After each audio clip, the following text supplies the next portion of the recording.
Abordons maintenant une partie importante du didacticiel, pardon, l'utilisation des tableaux croisés dynamiques.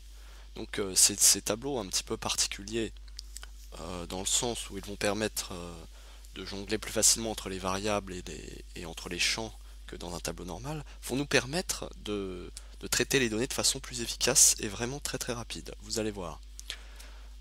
En fait, nous travaillerons tout au long dans tout ce chapitre sur un exemple plutôt, plutôt simple mais à la fois intéressant, avec des commandes de fruits et légumes, donc carottes, brocolis, bananes, haricots, etc., de différents montants importés de différents pays, à différentes dates.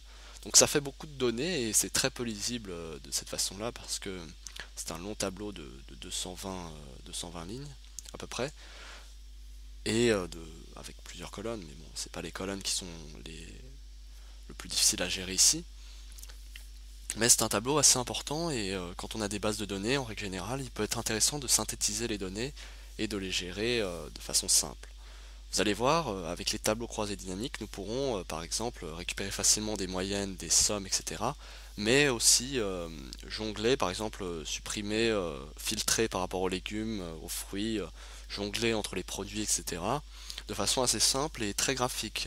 Donc là, je vous explique en règle générale à quoi servent les tableaux croisés dynamiques, mais vous verrez dans la vidéo suivante qu'on va tout de suite pouvoir, en un clic, je peux même vous montrer maintenant rapidement, on va cliquer sur le tableau croisé dynamique et directement en deux clics on arrivera au résultat tout de suite.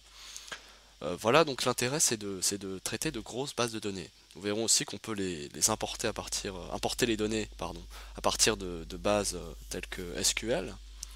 Et en fait, c'est vrai qu'il y a énormément de possibilités. Évidemment, on ne pourra pas tout voir, mais je vais vous parler globalement des tableaux dynamiques et vous aider dans vos premiers pas avec cet outil vraiment, vraiment puissant. On se retrouve tout de suite dans la prochaine vidéo.